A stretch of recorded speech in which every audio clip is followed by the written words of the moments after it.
Qu'est-ce que le monde? On dit que c'est un amas de terre, d'eau, de pierre, mais si en fait, on n'était juste rien. Pas la moindre parcelle de réalité. Si l'on était le fruit de l'imagination d'une chose. Voici ce dont je vais parler dans la théorie des supérieurs. Pour commencer, voyons la base de tout. Imaginez que vous n'êtes pas réel, mais que vous êtes l'imagination d'une chose au-dessus de nous. Un supérieur. Je ne parle pas de Dieu, pas de religion ni de créationnisme, mais d'imagination, juste d'imagination. Chapitre 1. Qu'est-ce qu'un supérieur? Pour commencer, situons-nous dans l'espace et le temps. Imaginons la dimension Terre, là où on vit.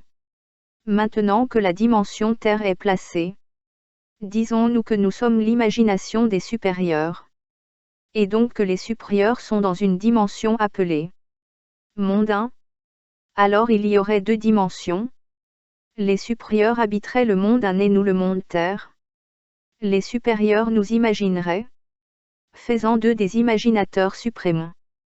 Suite au prochain chapitre. Chapitre 2. La 3e immersion. Imaginons maintenant qu'il n'y a plus de dimensions mais des immersions. Et que ce mot veut dire autre chose que entrer dans la mer. Alors on pourrait situer l'immersion Terre et l'immersion 1 pour situer le tout.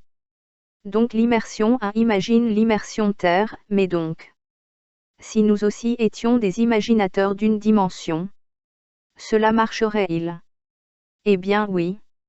Il suffirait de créer l'immersion -1, mais parti de ce principe. Ne pourrait-il pas y avoir autant de dimensions que l'on veut? La réponse est oui, mais nous aborderons le sujet dans le chapitre 4. Suite au prochain chapitre.